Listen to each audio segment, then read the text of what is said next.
Humihiling ng dasal ang aktres na si Claudine Barreto. Para yan sa kanyang ina na si Inday na nasa ospital ngayon. Ay kay Claudine, mahigit 1 linggo na silang nasa ospital para sa pagpapagamot ng kanyang ina na lumalaban sa sakit na lupus. Siya na lang daw natitira nila magulang kaya't humiling siya ng dasal. Kasama ni Claudine ang kanyang mga kapatid at sister-in-law sa pagbabantay sa kanilang ina.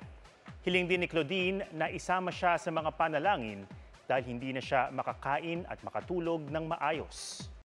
And the Emmy goes to Shogun.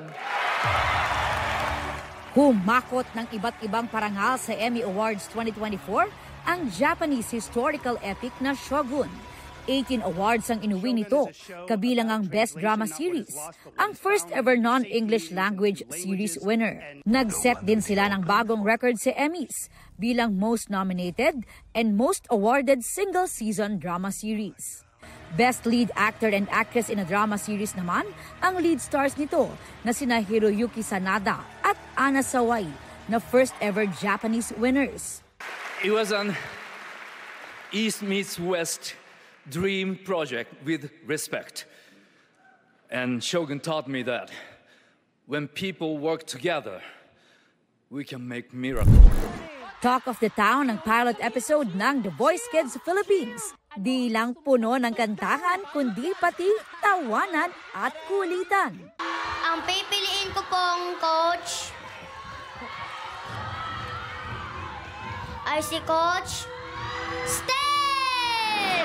Ang isang contestant kasi, pinili si Coach Stel na hindi naman umikot para sa kanya. Ang ending, pinili niya si Coach Pablo. Nilinaw ni Millennial It Girl Gabby Garcia ang usap-usapan na engaged na siya. Sa kanyang IG post, makikita ang Polaroids niya kasama ang boyfriend na si Khalil Ramos habang may suot siyang singsing. Pero hindi pa raw siya engaged. Sa mom daw niya ang singsing. At kung engagement ring yan, dapat daw nasa left hand at hindi sa right. Pangako naman ni Gabby, we'll know when the time comes. Para sa GMA Integrated News, ako si Aubrey Carampel ang inyong saksi.